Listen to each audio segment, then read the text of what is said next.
Here's our landing page at BigCradle. When I click on get started, then I'm able to log in.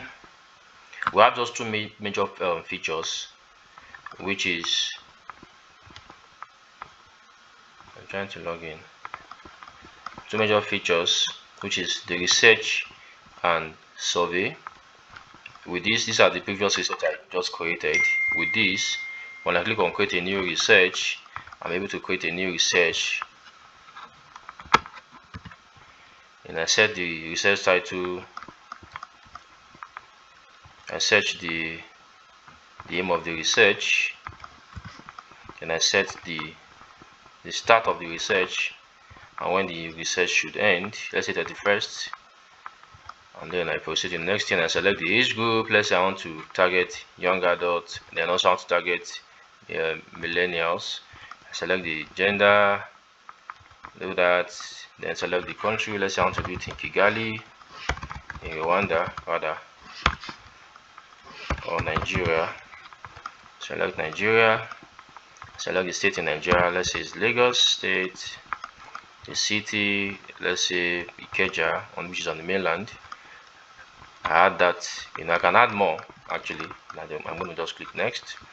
Then there's the interesting part.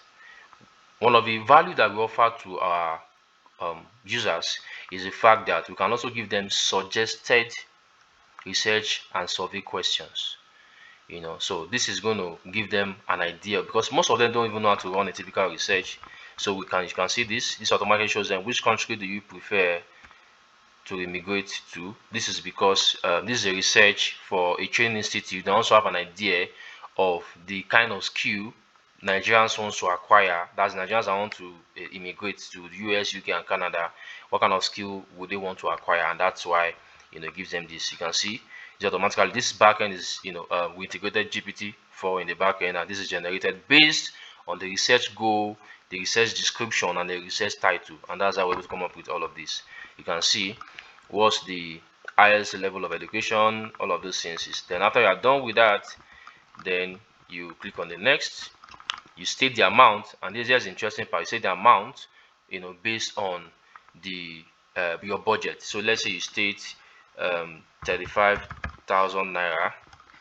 It automatically processes it, takes you to the payment system, and then you make payment.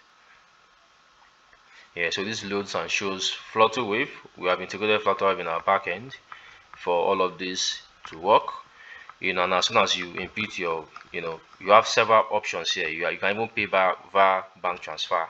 Automatically generates, a bank account that you just, then now send the money to, so you can see how that works, Sterling Bank and all of that.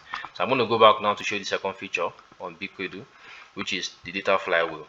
So with our data flywheel, with this is for brick and mortar businesses that don't even have any form of digital platform that they use in managing their operations. And this is why this is very valuable, because with this now they can come and create data pipelines. This is a training institute, right? So you can see that I can say student registration form.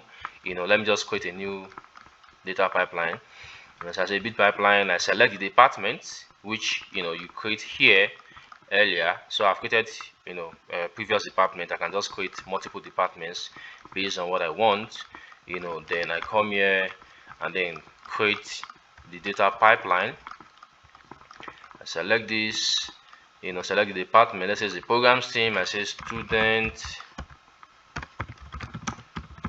registration. I put that here, and then that is added to it automatically. You can see that here, right? Then I click on that. There's no entry at the moment.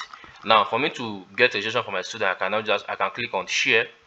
Automatically the link is generated, but before I even do that, I'm supposed to first even add data points. What kind of data do I want to collect from these students that wants to register?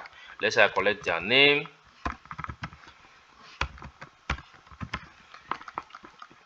right? Make it required. I add more field, and I say I collect course or study, and then I submit automatically. As soon as I do that, I have that here.